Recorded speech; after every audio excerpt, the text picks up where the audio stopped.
So when everything came out, my initial reaction was, um, it was kind of like, this might be a little bit controversial. It was, what again? This is happening again, because I have been used to seeing this, and maybe unfortunately I've become a little bit desensitized to it, because videos have been coming from the States of showing police brutality, and growing up in an underprivileged community in the UK, I've been used to seeing friends and my relatives being abused by police. So it's nothing new. So this isn't the first time it's happened, even though the reaction is reminiscent of something sort of like outrageous happening for the first time. It definitely is outrageous, but it's not the first time at all. So, for what reason do you think that this has triggered a response out with the Black community and out with just the United States, that the reaction has come as far as us in London? I think the different reaction is probably influenced by a number of different things. Firstly, there has been a number of stories that have come out. I'm not sure if the police covered it in quite close succession. There was a guy who was running and was shot by two Black men. That happened a few weeks before. There was a girl who was thrown off the balcony by a policeman and she died. That happened shortly, like not too long before. And then there was this. So it was very close together. And I think that is a recipe for outrage. But also, I think that we're in a strange time with the pandemic, with coronavirus, where everyone has been locked in their houses. A lot of people have had more time than normal to stop their lives and stop that busyness and be self-reflective. And the impact that's had, there's a lot of stats, especially in the US, to show that mental health and suicides have gone through the roof. So a lot of people are very sensitive anyway to what they're going through. So being able to watch this in a situation where they can't distract themselves with work and going out and socializing and traveling, it forces everyone to look at the reality of the situation and see what's going on. And I think that's what's allowed people to really connect to the seriousness of the reality that we've been living. There's a saying that we should always make the most of a crisis, that we should learn and we should grow. So talk to me a bit about some of the feelings that, while for you they might not be on the surface or might not be new, some of the feelings that might have been triggered for Black people watching some of this footage. As a coach, it's been really interesting, because I think that even though Black people are outraged, this is a humanity issue, and we all have a sense of I'm not good enough that is present within all of us. And when you're watching someone who is on the floor with and someone has their knee to their neck, and they're asking to breathe, and that person isn't moving, that's the ultimate epiphany of someone's life not being considered or not being good enough.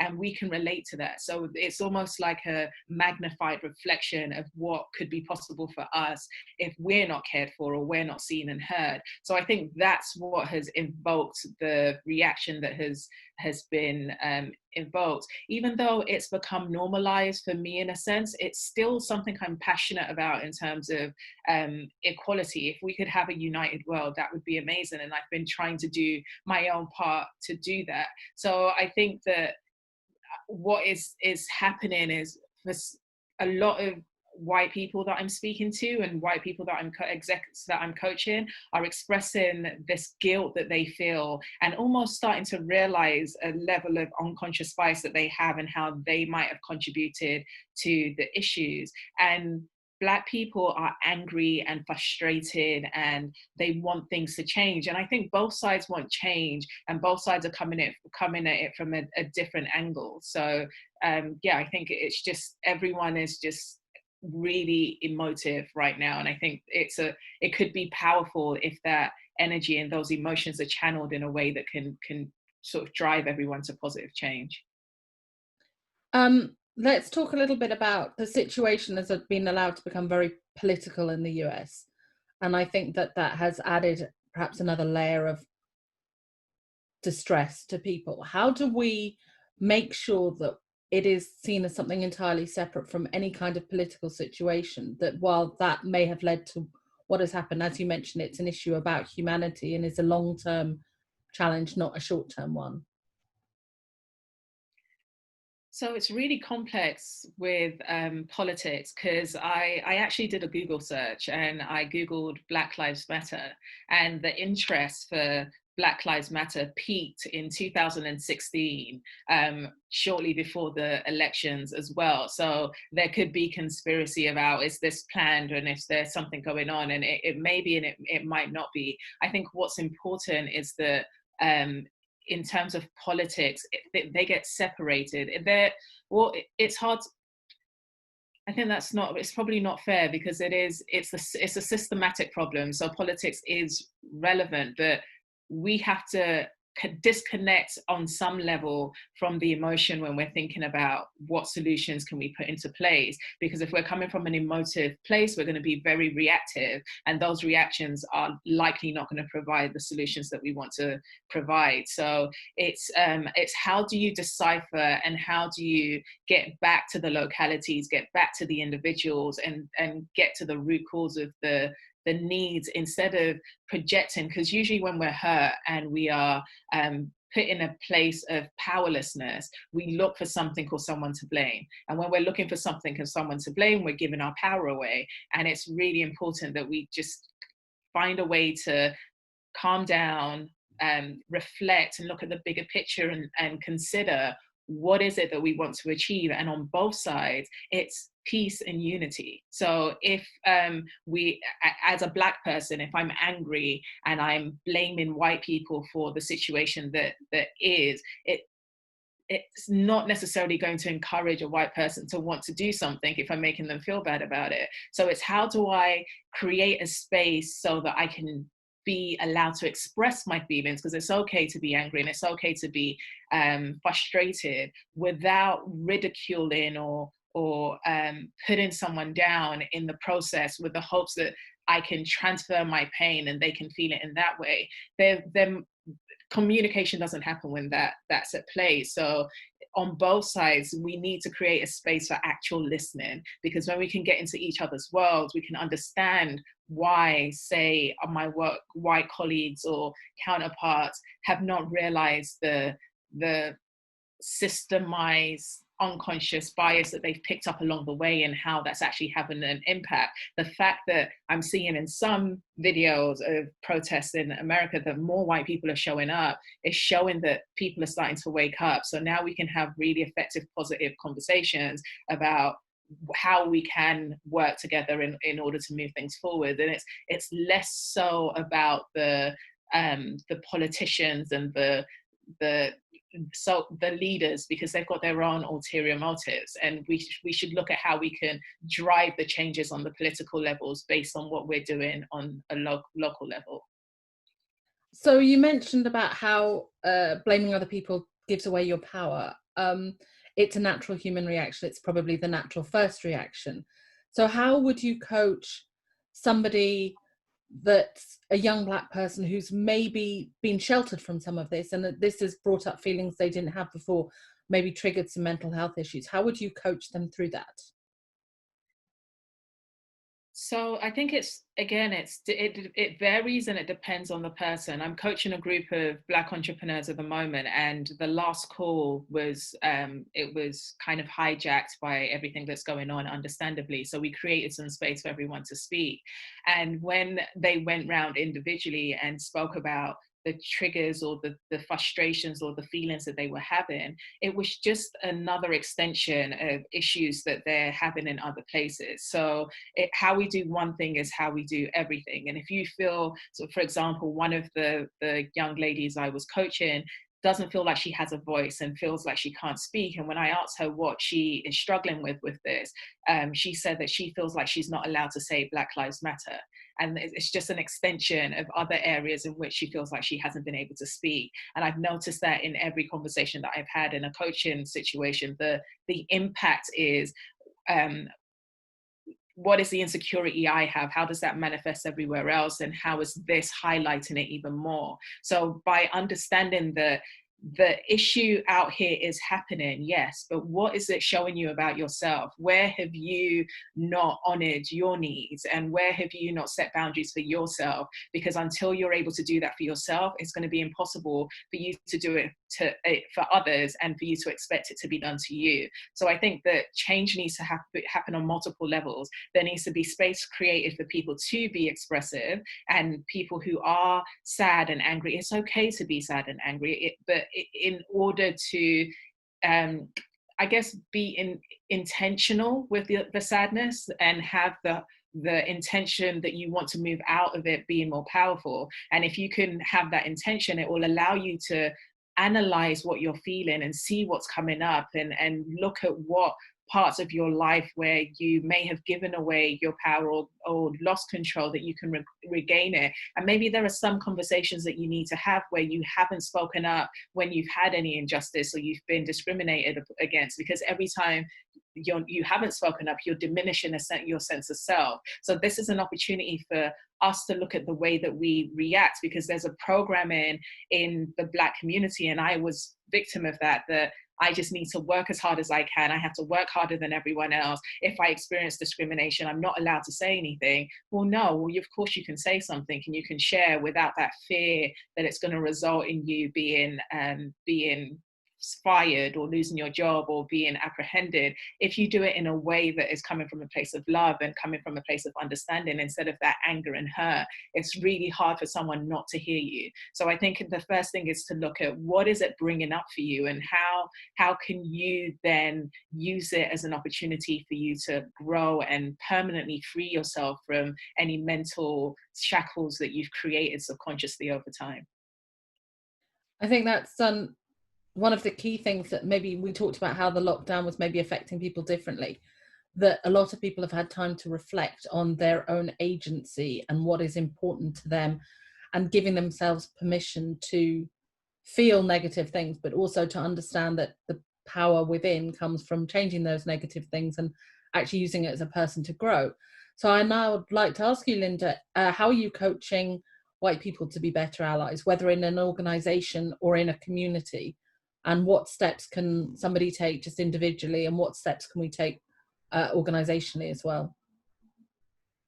Okay, so a number of things. The same thing that I would say to the people that I'm coaching, Black people, is for white people to authentically own the things that have maybe been happening unconsciously. So as human beings, we have a tendency to not want to look bad. So it's not going to be easy to say, yes, I have discriminated, and yes, I have showed preference for people that look like me, or I have had automatic views on someone because they look a certain way. But that's where to start, because until you can own it, you can't really do anything about it. If you try and push it under the rug, then it's going to still be running you in the background. So the first thing is to be able to admit that. But in order to admit that, so this is where communication comes through.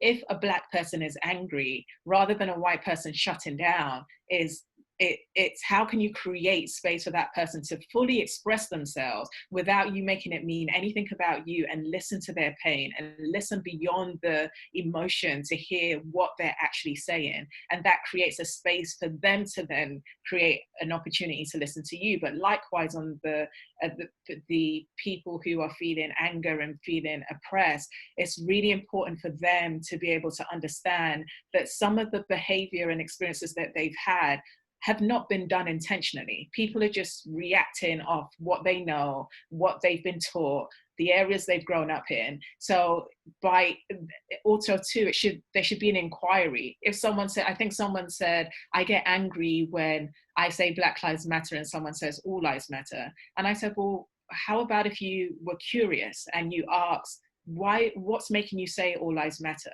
And here, because ultimately we are getting to that conclusion that all lives matter. Black Lives Matter is saying there is an injustice towards Black people. So white people are not realizing that it might make that person feel invalidated in their pain by jumping all the way to that conclusion, and they need to take a step back. But likewise, Black people don't actually hear that that person is trying to say that all life should matter, which is what would ultimately happen if Black Lives Matter. So it's about looking at responsibility and being able to take ownership. Because if someone comes to me and says, you know what, in the past, I realized that I've been doing this. This is not what I'm committed to. I want to change. I'm not going to persecute that person. And I think there's the fear of, am I going to be judged as a bad person if I say that this is what's been going on for me? And am I going to am I going to be ridiculed? And am I going to be shut down? And am I going to be seen as a bad person?